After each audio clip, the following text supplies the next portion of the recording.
Good morning everyone, and today is Tuesday. So, ayan, magpe-prepare lang ako ng breakfast for Orion. Actually, dadamay ko na si Kuya Hil kasi may pasok na pala si Kuya Hil starting kahapon. So, magpe-prepare lang muna ako ng breakfast and then mamaya konti gisingin na natin si Orion para makaligo. May dalawang quizzes siya ngayon. So, CLE and English. Yeah. Nakaantok pa talaga. Sumakit ulo ko kasi kagabi medyo sinipon ako sa lamig. Ayan, medyo sinisipon ako. Tapos sumakit nga yung ulo ko. Pero okay, medyo okay na ako ngayon. Inom na lang ako ng paracetamol. Ayan, magluluto muna ako ng breakfast.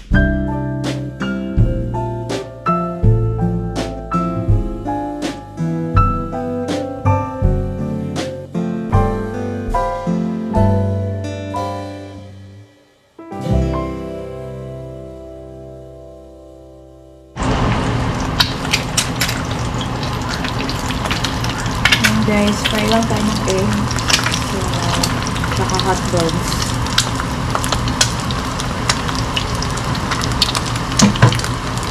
May quantity namang rice dito. Dito fried rice ko na lang.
Ayan guys, naliligo na si Orion ngayon. Ginising ko na siya.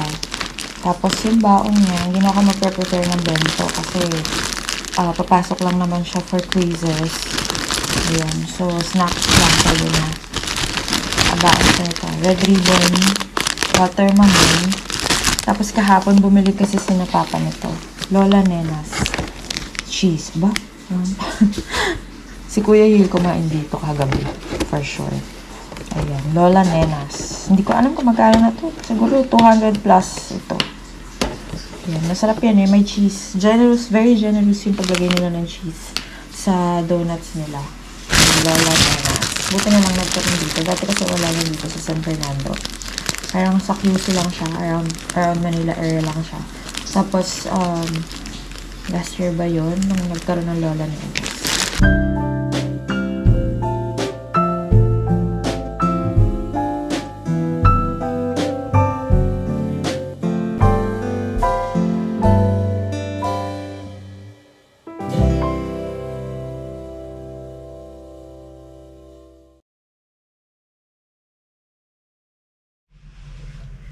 And guys, anyway, yung shirt na suot ko ngayon is, yan, yung Kula sa Mama. Akong gumawa nito. So, ang ginamit ko dito, dalawang magkapatong na HTV vinyls. Heat transfer vinyls. Ayun. Isang gray, tapos isang white, tapos ito white. Dapat nga sana, may blue. Kaya lang wala akong blue that time. Para color ng Saints ko or Kulasa. Ayan, medyo umiinit na. Ayan, medyo umiinit wala. Hindi pa kasi ako nagbukas ng aircon dito sa bahay. So, ayan. Tapusin lang natin ang food ni Orion para makaalis na tayo.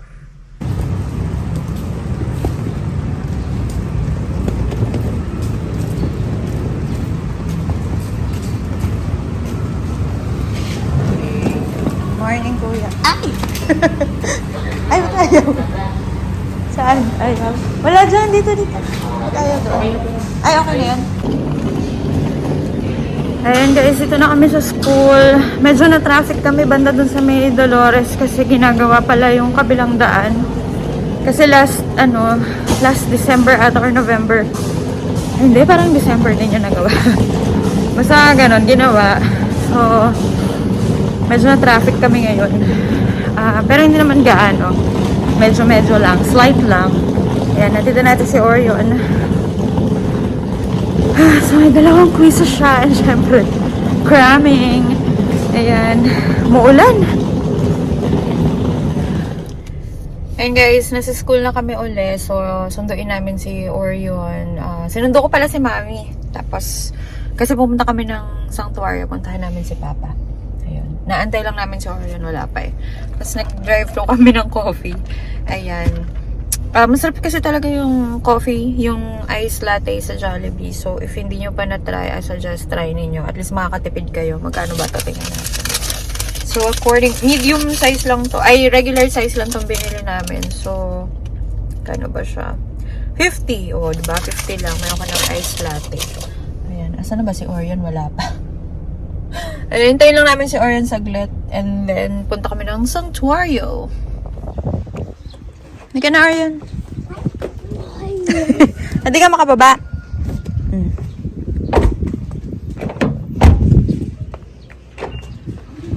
Yan, dito kami sa sanctuario. Visit namin si Daddy. Ang hangin, oh. Buti lang naman ay ulan. Oh, come on, come on.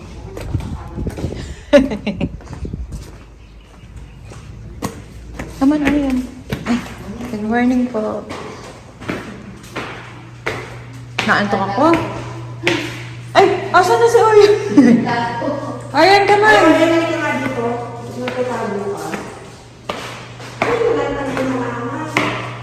Nalanta? Dapat yata nilalabas. Ay, oo nga, nalanta. Sabi kasi nila, pwede naman daw ilabas. Oo. Namatay niyo sa akin eh. Ayun, ano? Labas ko lang muna. Sabihin ko kayo anak. Ay, natatanggal, oh. Basa tuloy yung ano. Papa.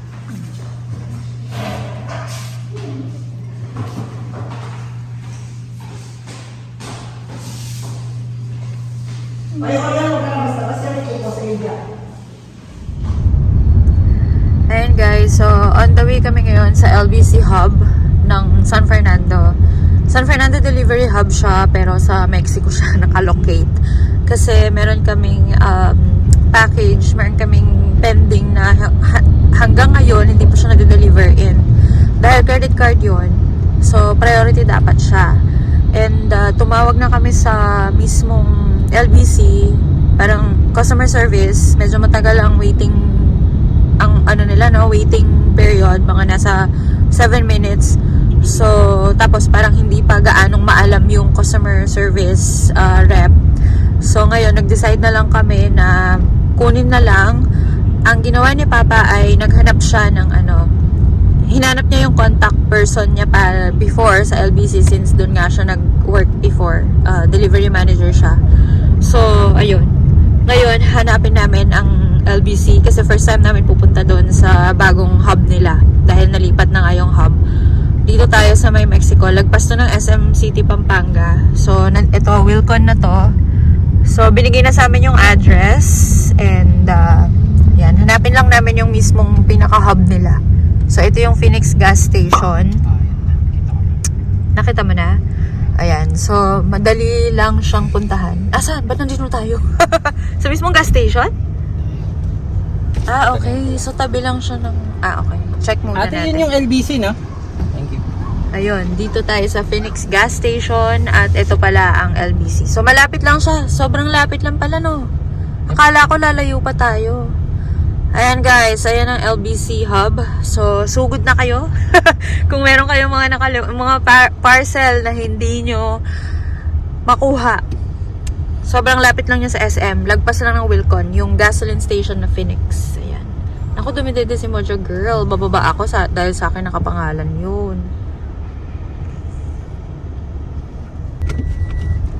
Ayan, so sa kabilang sa kabilang warehouse pala, yon. Itong first warehouse, parang siyang mga imbakan ng mga Sunkist and other stuff. Ayan yata, yan ba? Ayun, LBC. So ayun, yung pangalawang gate. JNT to. Naka-t-shirt ng JNT. Ayan, ito na ang LBC. Ayan. So good na. So good na sa mga delayed deliveries dyan. Ayan. Pero make sure na i-track nyo muna bago kayo pupunta dito, guys. Make sure na i-track nyo muna yung parcel ninyo. Kung hindi pa siya naka-out for delivery, call nyo muna yung LBC. Ayan. Saan yung ID? Eto, sandali. Ayun guys, nakauwi na kami galing sa LBC Delivery Hub. At wait lang, nasa na ba ito? Okay. So, ayun na nga, kinuha na namin kasi naka-imbak dun yung yung credit card for since Saturday, Sunday, Monday, Tuesday. So 3 days na siyang nandun. Eh, 'di ba, normally ang credit cards kailangan 'yan deliver agad kasi baka mawala. I mean, for them, parang hindi siya I don't know, ganun yung LBC ngayon. Actually, dati may mga ganun pa rin. Minsan, parang siguro pag trip nila na pag trip nila na i-deliver, di-deliver nila. Pag trip nila na hindi nila i-deliver. So, ayun. Ayun na siya. Nakuha na ni Papa. And, good thing, kilala pala siya nung delivery manager doon sa San Fernando Delivery Hub. Dahil nga nag-work dati si Papa sa San Fernando Delivery Hub. Although, dati kasi ang location is sa may Bacolor, yung warehouse nila. So, ngayon lumipat sila ng bandang Mexico. Lagundi, Mexico. So, kung nakita nyo yung sa video natin, medyo malapit lang siya from us. At buti na lang, ayan, na-deliver na siya ang ating card. Ayan.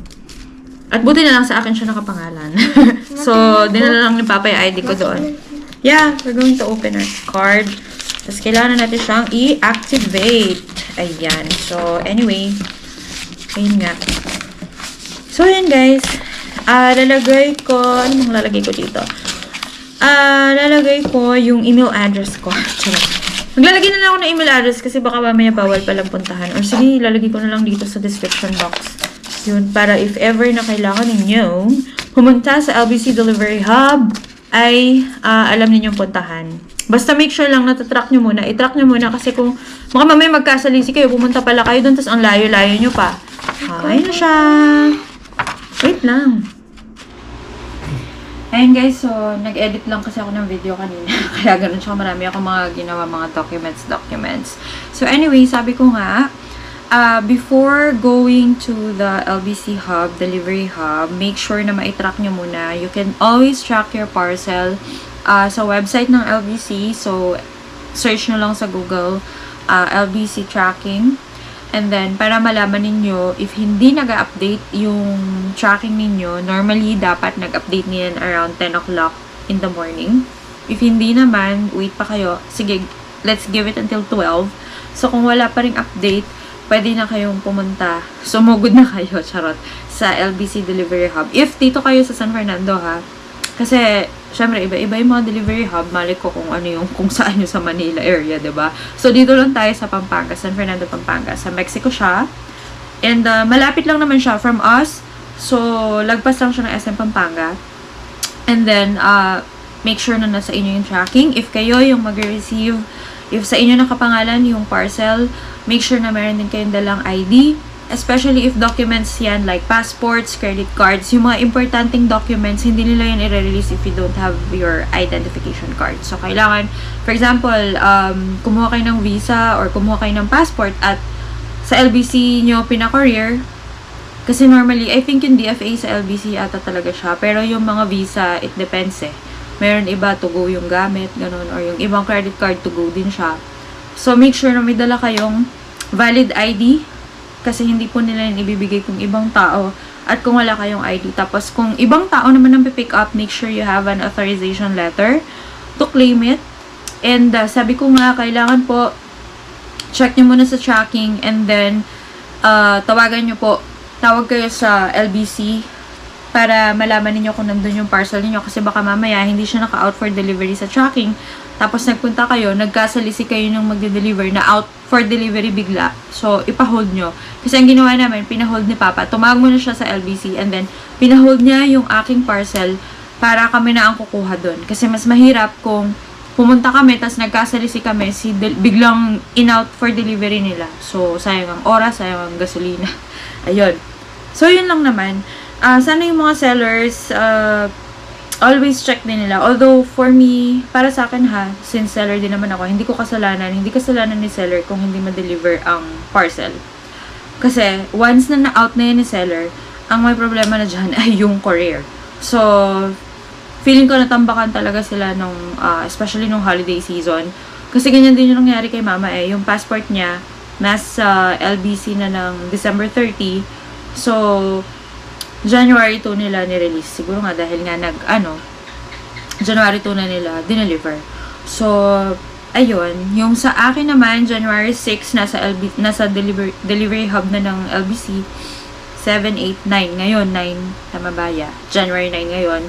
So, kinuha na lang namin. Kasi nga, syempre, important documents yun. And sabi ng kapatid ko, may napanood daw siya na yung mga credit card na nasa hub, na sobrang tagal nasa hub, minsan merong yung, alam niyo yun, bigla lang na-activate ng ibang tao, ganun. So, pag mga important documents at hindi pa na-deliver sa inyo on time, sugurin nyo na sa hub. Ayan, so thank you so much for watching this video. If you haven't subscribed on our channel yet, please consider subscribing, like this video, and if meron kayong questions siguro about this, especially about the LBC delayed delivery, or kung may mga tanong-tanong pa kayo, comment lang kayo dito below. Ayun, try nating sagutin yan. Try kong ipasagot sa aking asawa na ex-delivery manager. Ayan. So, yan. See you on our next video. Bye!